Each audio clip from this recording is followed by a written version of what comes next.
What's up? You already know what I'm about to say. You already know what it is. It's 2026, day 26, 339 days to go. What you gonna do? What have you already done to get yourself closer to your goal? Have you been sticking to your New Year's resolutions? Have you started that gym membership? Have you been taking care of those priorities that you let slip through the cracks last couple of years? Have you started on that home project? Have you jumped on any of those things that you said that you was going to do? Have you made a plan? Have you wrote it down? Have you sought out help to get this thing in motion? I'm not talking about what I'm doing. I'm talking about what you're doing. What do you have to do? What is it that you need to do? What did you promise yourself that you was going to do or stop doing? How good have you been at that? Is there progress in the making? Is there progress? That's the big thing. Progress comes slow sometimes, but as long as you're diligent about it, it'll come when it's ready. It'll come probably at the most unexpected time.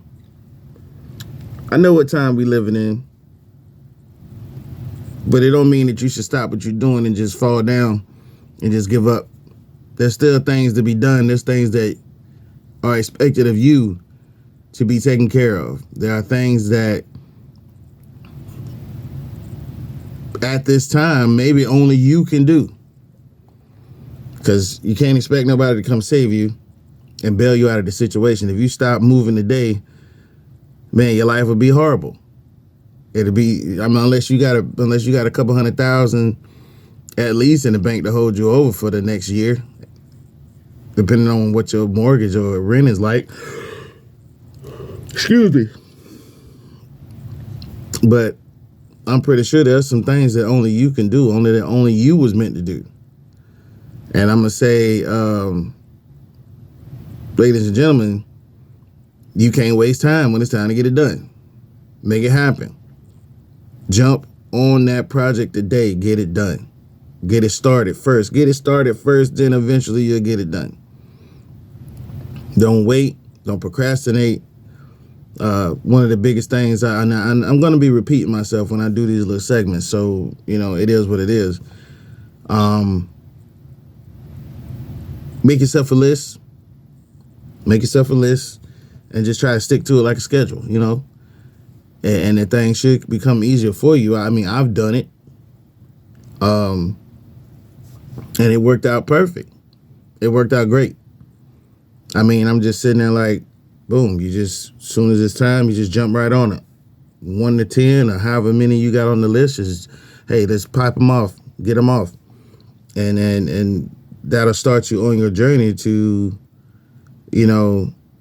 getting things done. I know a lot of us have a lot of stuff that we have to take care of, a lot of stuff that we haven't really been focusing on, but it's just not allowing yourself to be distracted when the time comes, because when the time comes, it's time for you to do it. And when we let things pass, it just makes a big mess. It makes a really, really big mess in the end, because we're not doing what we're supposed to do. We make promises to ourselves that nobody knows about, and then we don't keep those promises.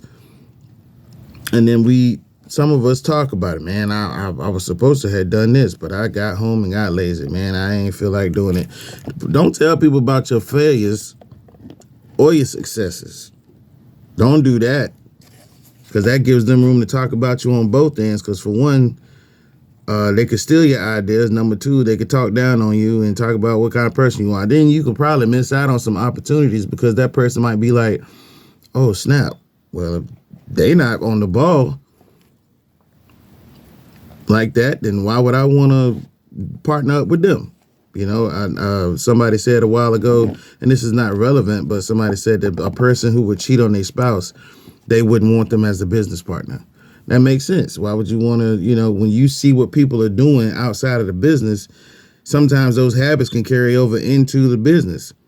So you don't want to waste time dealing with somebody who's not going to be prosperous in the things that they do. or at least faithful or dedicated.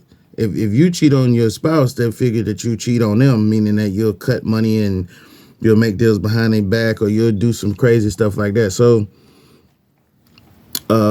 that's kind of weird though, because if you watch that movie with Michael Keaton where he took over, he played the character of I think his name was Kroc or something, the guy who took over McDonald's. And I used to work for McDonald's, and I thought he was the founder of McDonald's.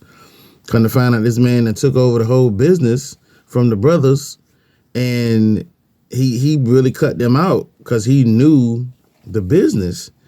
And then weird, they had the people who started the new company outside of the brothers. Those dudes was having affairs with each other and doing some old crazy stuff in their regular life. So they weren't really like, upstanding people to each other in most cases. So, well, business wise maybe, but he still was shiesty on that side, but ended up he was on some other stuff too. What I'm saying is, when people see you, how you in your regular life can reflect in the business, and I've seen it on the job too. So yeah, don't talk about your failures. Don't talk about your successes, because they can use that against you in your journey to be better, and your journey to getting things done, and in your journey to motivate yourself to not waste time on a day-to-day basis. Get it done. See, I'm not going to sit here and tell you about mine. I'm not going to do that. Not going to do that. And I'm not going to tell you about my wins either. Not going to do that either. Because you don't have to know. You don't have to know. No one has to know about your failures and your wins. Especially if they're not partaking in your journey. They're not even putting fuel in the car that's taking you on this journey. They're not doing anything to help you on your journey. So you don't have to, divulge any type of information like that, even if they were helping you. They don't need to know that. So, hey, man, I'm sorry if I was a little off track, but it's day 26, 339 days to go. Man, don't waste time, because we ain't got time to waste, bro. You feel me? Go get it. Peace.